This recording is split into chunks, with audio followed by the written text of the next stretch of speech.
अहमद साहब, कल शहबाज शरीफ साहब ने इस ख्वाहिश का इजहार किया है कि चौथी मरतबा नवाज शरीफ साहब इलेक्शन लड़के वजीर आजम बनेंगे। और कल ही हमने देखा है कि सेनेट में इलेक्शन एक्ट तरमीमी बिल 2023 मंजूर हुआ है, जिसमें यह कहा गया है कि अगर नाअहली की मुद्दत का मुतय्यन नहीं किया गया हो तो वो नाअहली 5 साल के लिए होगी। अब अगर ये बिल कल को एक एक्ट बन जाता है, लॉ बन जाता है, तो आपको लगता है कि जो कानूनी रुकावट थी नवाज शरीफ के वजीर आजम बनने पर, वो रुकावट खत्म हो जाएगी? देखिए, इनका ये ख्याल है कि हमने वो जो उनकी थी नाअहली की मुद्दत, उसको हमने तय कर लिया। लेकिन मैं समझता हूँ कि ये मामला इतना सिंपल नहीं, इतना सादा नहीं है जितना ये समझ रहे हैं, क्योंकि ये आम कानून में तरमीम करने से मैं समझता हूँ ये मसला नहीं हल होता, क्योंकि जिस शिक के तहत उनको ताउम्र उन्होंने नाअहल किया था सुप्रीम कोर्ट ने, वो शिक जो है वो आइन की शिक है, आर्टिकल 62(1)(f) है। तो उस शिक की जो तशरीह जो है सुप्रीम कोर्ट ने कर दी हुई है। जब तक कि या सुप्रीम कोर्ट अपनी जो तशरीह है, अपनी जो इंटरप्रिटेशन है जो 2017 में उन्होंने की है, जब तक वो उसमें नजरसानी ना करके उसमें तब्दीली ना ले आए और इस बात पर ये तशरीह ना कर दे कि इसकी जो लिमिट है वो 5 साल तक या किसी महदूद वक्त तक हो सकती है, तो उस वक्त तक वो फैसला अपनी जगह मौजूद रहेगा और उसका इतलाक भी होगा। दूसरी बात ये है कि आम कानून से आप आइन की शिक जिसका सुप्रीम कोर्ट ने जिसकी इंटरप्रिटेशन और तशरीह कर दी है, उसको आप तब्दील नहीं कर सकते। उसका रास्ता एक ही था कि आप आइन में तरमीम करें और आर्टिकल 62(1)(f) में एक प्रोवाइजो दें और कहें कि इसके तहत अगर कोई नाअहल होता है तो वो 5 साल से ज़्यादा उस नाअहली पर असरअंदाज नहीं होगी।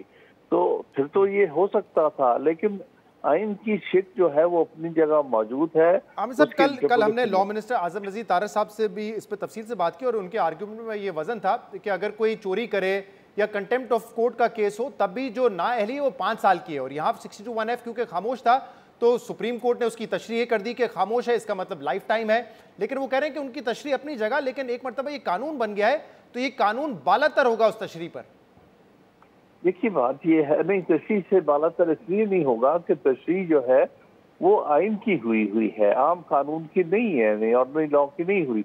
दूसरी जो उन्होंने एग्जांपल दी है कंटेम्प्ट ऑफ कोर्ट लॉ की, वो यहाँ पर उसका इतलाक इसलिए नहीं है कि वो आर्टिकल 63 की शिक के बारे में उन्होंने कहा। वहाँ वाजे कर दिया है उन्होंने कि अगर कोई सजा होती है तो सजा के नतीजे में जो नाअहली होती है वो उसकी लिमिट 5 साल है। तो यहाँ पर भी अगर ये कर लेते हैं, इसी तरह की शिक जो है आर्टिकल 62 में ले आते हैं और उसी में यही कह देते हैं कि अगर इस आर्टिकल के इस क्लॉज के तहत किसी को नाअहल करार दिया जाता है तो वो 5 साल के लिए होगा। तो उसके लिए उन्हें आईनी शिक में तरमीम करनी पड़ेगी, आम कानून से। लेकिन वैसे इस तशरीह के हवाले से जो की गई थी 5 रुकनी बेंच की जानिब से कि अगर 62(1)(f) पे खामोश है, आइन के कितने साल की डिस्क्वालिफिकेशन होनी चाहिए और सुप्रीम कोर्ट ने तशरीह की कि लाइफ टाइम होनी चाहिए, आप इससे मुत्तफिक हैं? देखिए, वो उन्होंने कर दी हुई है। अब उसको 2 ही तरीके से तब्दील किया जा सकता है। एक के फिर से सुप्रीम कोर्ट तशरीह करे, दूसरी सूरत यह है कि आइन में तरमीम हो। दूसरी बात यह है कि सवाल यह है कि अगर ये कानून वैलिड भी है, कल को अगर सुप्रीम कोर्ट के सामने चैलेंज होता और सुप्रीम कोर्ट अगर इस कानून को वैलिड करार दे देती है, तब भी उसका इतलाक आइंदा आने वाले केसेस पर होगा। जो पिछले केसेस पर उसका इतलाक किस तरह हो सकता है, जब तक कि उसमें वाज़ेह तौर पर ये बात आईनी तरमीम में ना हो या सुप्रीम कोर्ट की इंटरप्रिटेशन में ना हो।